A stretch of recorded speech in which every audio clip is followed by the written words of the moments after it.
ಒಂದೊಂದು ಜಿಲ್ಲೆಯಲ್ಲಿ ಒಂದೊಂದು ರೀತಿ ರಿಕವರಿ ಇದೆ. ಬೆಳಗಾವಿ ಜಿಲ್ಲೆಯಲ್ಲಿ ಬೇರೆ ಇದೆ, ಬಾಗಲಕೋಟೆ ಜಿಲ್ಲೆಯಲ್ಲಿ ಬೇರೆ ಇದೆ, ವಿಜಯಪುರ ಜಿಲ್ಲೆಯಲ್ಲಿ ಬೇರೆ ಇದೆ, ಕಲಬುರಗಿಯಲ್ಲಿ ಬೇರೆ ಇದೆ. ನಮ್ಮ ಚಿಂಚೋಳಿ ಫ್ಯಾಕ್ಟ್ರಿ ನಮ್ಮಲ್ಲಿ ರಿಕವರಿ 9.8ರಿಂದ 10.1 ತನಕ ಇದೆ. ನಾವು 3,500 ಕೊಟ್ಟರೆ ನೇರವಾಗಿ 1,600 ರೂಪಾಯಿ ಲಾಸ್ ಆಗ್ತದೆ. ಅದನ್ನ ಯಾರು ಪರ್ ಟನ್ ಅದನ್ನ ಯಾರು ತುಂಬಿಕೊಡ್ತಾರ? ಹಾಂ, ಅದಕ್ಕೆ ನೀವು ಮಾಲೀಕರದಿರಿ, ನೀವು ಹಂಗೆ ಮಾಡಿರಿ ಅಂತ ನೀವು ಏನು ಅಲ್ಲಿ ಕೂತು ಕಟ್ಟಿ ಮ್ಯಾಗ ಕೂತು ಹೇಳ್ತಾರಲ್ಲ, ಇವತ್ತೇ ಬರ್ರಿ, ನಾನು ಕಾರ್ಖಾನೆ ಕೊಡ್ತೀನಿ. 3,500 ಕೊಡಿ. ನಾ 14,500 ಅಂದಾರ ಪಾಪ. ನಾವು ಮತ್ತೆ 1,000 ಕಡಿಮೆ ಮಾಡ್ತೀರಿ ನಮಗೆ. 4,500 ರೂಪಾಯಿ ಕೊಡಿ, ನೀವು ನೋಡ ಬಂಗಾರ ತೆಗೀರಿ, ನಮ್ಗೆ ಯಾವ ಮಂಗ ಬೇಡ ಆಗೈತಿ. ಸುಮ್ಮನೆ ಈಗ ಅಲ್ಲಿ ನನಗೆ ಬಾತಾರೆ, ನಾ ಅಲ್ಲಿ ಹೋಗಿ ಏನು ವಾದ ಮಾಡ್ಬೇಕ್ರಿ? ಈಗ ಅಲ್ಲಿ ಹೋಗಿ ವಿಜೇಂದ್ರ ಬಂದಾರೆ, ಭಯಂಕರ ಡಿಮಾಂಡ್ ಆದರು. ರಾತ್ರಿ ರೈತ ನಾಯಕ ಆಗ್ಯಾನ, ಹೆಂಗೆ ನೋಡಿದ್ರು ಎತ್ತ ನಮ್ಮ ಅಭಿಮಾನಕ್ಕೆ ಫೋನ್ ಮಾಡ್ತಾರೆ. ನಾ ಹೋಗಿ ಸುಳ್ಳು ಹೇಳು ಮಗ ಅಲ್ಲ, ವಾಸ್ತವನ ಮಾತಾಡೋ. ನಿಮ್ಗೆ ಬರೀ ಇಂಥ ನಾಟಕ ಕಂಪನಿ ಬೇಕಾಗಿತ್ತು, ನೀವು ವಿಜೇಂದ್ರ ಹಿಡ್ಕೊಂಡು ಕೊಂಡಿರ್ಬೇಕಾಗಿತ್ತು. ಬಿಟ್ಟರೆ ಗೆರೆಕಿನ ಅವ್ರು ಸಂಜೆ ಮುಂದೆ ಇಲ್ಲೇ ಬಂದು ಮತ್ತೆ ಬರ್ತಡೇ ಪಾರ್ಟಿ ಜೋರ ಆಚರಿಸಿ ಅಲ್ಲಿ ಮಕ್ಕೊಂಡಿದ್ದು.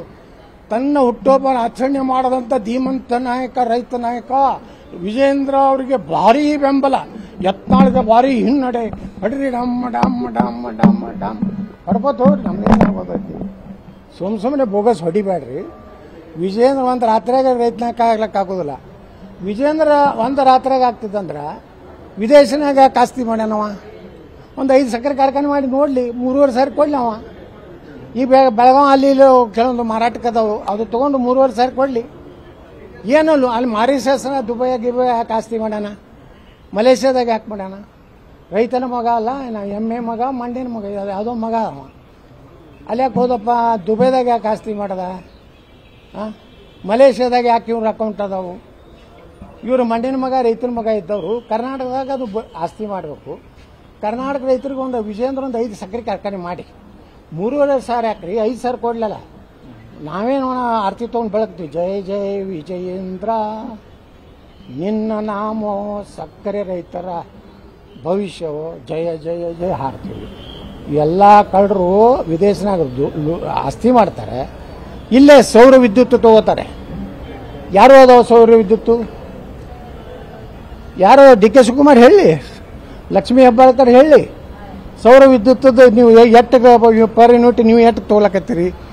ನಮ್ಮ ಇದ್ರನ್ನ ವಿದ್ಯುತ್ತನ್ನು ಕಾರ್ಖಾನೆ ವಿದ್ಯುತ್ ತಗೋದಿಲ್ಲ. ನೀವು ಕಾರ್ಖಾನೆ ವಿದ್ಯುತ್ತನ್ನು ಈಗ ನಂದೇ ಫ್ಯಾಕ್ಟ್ರಿಗೆ 40 ಮೆಗಾವಾಟ್ ಮಾಡ್ಬೋದು, ನಮ್ಮ ಕಾರ್ಖಾನೆಗೆ 15 ಮೆಗಾವಾಟ್ ಮಾಡ್ಬೋದು, 25 ಮೆಗಾವಾಟು. ನೀವು 6 ರೂಪಾಯಿ ಕೊಡ್ರಿ, 6 ರೂಪಾಯಿ ಕೊಡ್ರಿ, ನಾ 100-200 ರೂಪಾಯಿ ಹೆಚ್ಚು ಕೊಡ್ತೀವಿ ನಾವು ರೈತರಿಗೆ. ಇಲ್ಲ ಸರ್, ಅದು ಏನೂ ಪ್ರಾಕ್ಟಿಕಲೇ ಇಲ್ಲ. ನಾವು ಹೇಳಿದ್ರೆ ಅವ್ರು 14,500ದಾಗ 6 ರೂಪಾಯಿದಂಗೆ ಕೊಡ್ತೀವಿ ಅಂತ ಬರ್ದಾರೆ. 6 ರೂಪಾಯಿದಾಗ ಯಾವ ನೋಡ್ರಿ, ಕೆಲವೊಂದು ಕಾರ್ಖಾನೆಯಾಗ ವಿದ್ಯುತ್ ಉತ್ಪಾದನೆ ಇಲ್ಲ, ಕೆಲವೊಂದು ಕಾರ್ಖಾನೆದಾಗ ಇಥನಾಲ್ ಇಲ್ಲ, ವಿದ್ಯುತ್ ಉತ್ಪಾದನೆ ಇಲ್ಲ. ಇದು ಬರೀ ಸಕ್ಕರೆ ಮಾಡುವಂಥವ್ರಿಗೆ ನೀವು ಅಷ್ಟು ಕೊಡ್ರಿ ಇಟ್ಟು ಕೊಡ್ರಿ ಅಂತ ಹೇಳಿ ಲೆಕ್ಕ ಹಾಕಿ ಹೇಳಿದ್ರೆ, ಅಷ್ಟು ಕಳಕಳಿ ಇತ್ತಂದ್ರೆ ಇದು ಹೆಂಗಾದ್ರೂ ಒಳ್ಳೆಯ ಸಂಬಂಧ ಇದೆ ವಿಜೇಂದ್ರಂದು. ಯಾರ ಜೋಡ? ಸಿದ್ದರಾಮಯ್ಯ ಜೋಡ ಸಂಬಂಧ ಇದೆ. ಶಿವಾನಂದ ಪಾಟೀಲ್ ಅಗದಿ ಆತ್ಮೀಯರು, ಅವ್ರವ್ರು ಕೂಡ ನಾನು ಸೋಲಿಸ್ಬೇಕಂತೇಳಿ ಪ್ರತಿ ಇಲೆಕ್ಷನ್ದಾಗ ಪ್ಲ್ಯಾನ್ ಮಾಡಿರ್ತಾರೆ. ಆ ಶಿವಾನಂದ ಪಾಟೀಲ್ ಮತ್ತು ವಿಜೇಂದ್ರ, ಡಿ ಕೆ ಶಿವಕುಮಾರ್, ಯಾಕಂದ್ರೆ ಡಿ ಕೆ ಶಿವಕುಮಾರ್ ಪಟ್ಟ ಭಿಕ್ಷೆಯಿಂದ MLA ಆದಂಥ ವಿಜೇಂದ್ರ ಚರ್ಚೆ ಮಾಡಿ ಕೊಡ್ಲಿ 3,500 ನಮ್ದೇನು ಗಂಟು ಹೋಗೋದೈತಿ.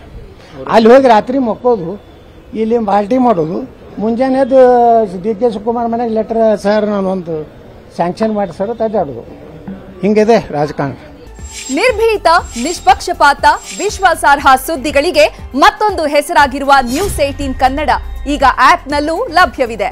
ದಯವಿಟ್ಟು ಇಲ್ಲಿರುವ QR ಕೋಡ್ ಅನ್ನು ಸ್ಕ್ಯಾನ್ ಮಾಡಿಕೊಂಡು ಆಪ್ ಡೌನ್ಲೋಡ್ ಮಾಡೋದಕ್ಕೆ ಮರಿಬೇಡಿ. ನಿಮ್ಮ ಬೆಂಬಲ ಹೀಗೆ ಸದಾ ನಮ್ಮೊಂದಿಗಿರಲಿ. ಧನ್ಯವಾದ.